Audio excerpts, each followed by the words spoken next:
Without objection. Thank you. Thank you, Mr. Speaker.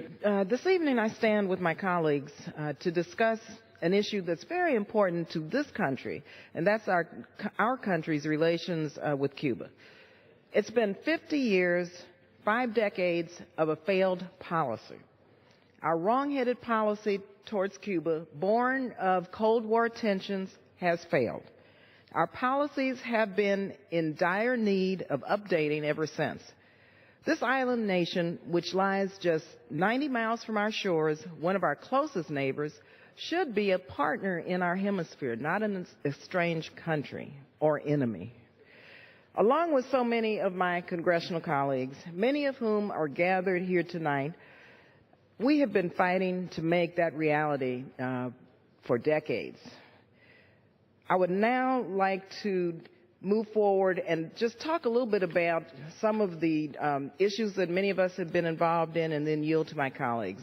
Now, in the past, addressing our failed policies toward Cuba really had strong and clear bipartisan support in Congress. And recent polling shows that it has bipartisan support amongst the American people. According to a 2014 survey commissioned by the Atlantic Council, more than 60% of Americans support lifting the travel and economic restrictions on Cuba. 56% of Americans support changing overall United States policy towards Cuba.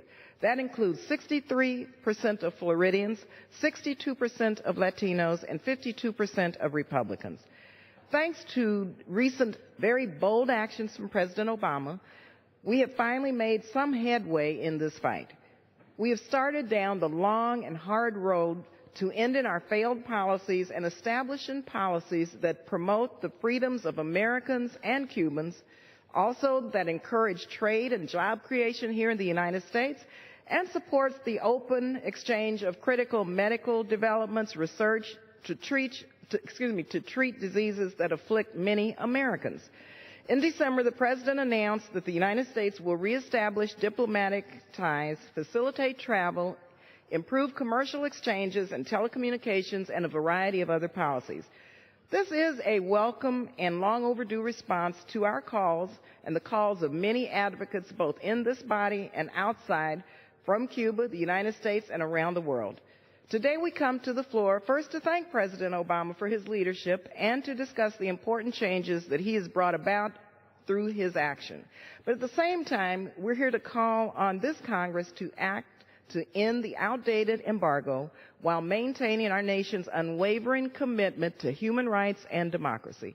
I personally began my efforts to end the embargo when I was a congressional staffer for my predecessor and mentor, Congressman Ron Dellums, in 1977.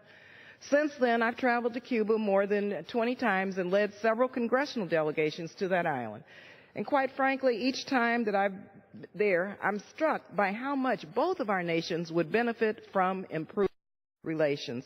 Over the years, many members have been proud of their young people who have received their medical education at the Latin America Medical School, or ELAM, which allows students from low-income and disadvantaged backgrounds to study medicine in Cuba for free, returning to the United States to practice in underserved areas.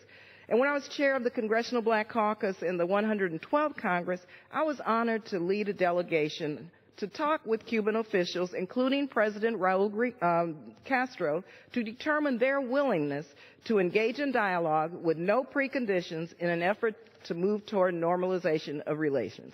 And recently, we led a bipartisan delegation to examine a new treatment for diabetic foot ulcers that afflict millions of Americans every year.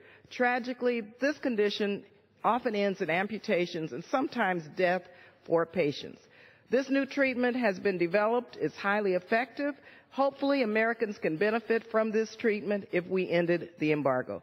So I will continue to work with my colleagues on both sides of the aisle to ensure that this development and other areas of common interest to the American and Cuban people are pursued and developed, which I'll review a little bit